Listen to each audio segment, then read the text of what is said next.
Édouard Philippe présente son plan d'économie aux ambassadeurs français. Le Premier ministre français Édouard Philippe, ici lors de l'université d'été du MEDEF à Jouy-en-Josas, près de Paris, le 28 août 2018.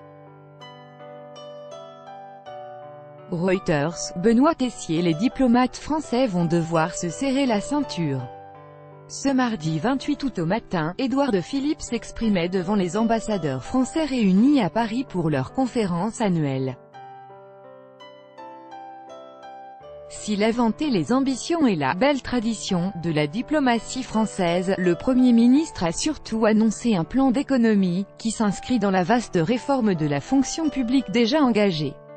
Un contrat de transformation, une réorganisation. Le chef du gouvernement parle en termes diplomatiques à ses diplomates, mais ce sont bien de réduction de moyens et d'effectifs qu'il s'agit.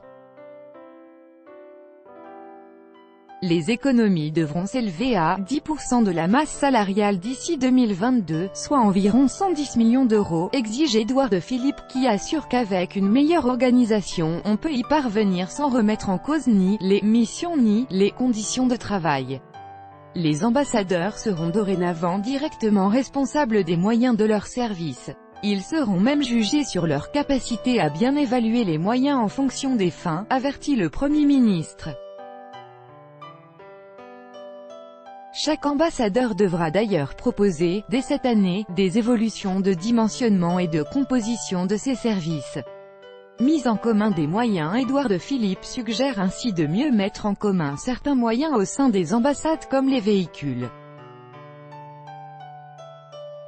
Il suggère surtout de réduire les fonctions dites « support », toutes celles qui permettent d'assurer le fonctionnement de l'ambassade, postes administratifs, chauffeurs, gardiens, pour les faire passer de 30 à moins de 25% des effectifs. Le chef du gouvernement suggère également de remplacer des postes d'expatriés, payés au salaire français, par des postes de droit local ou encore, évidemment, de supprimer des emplois.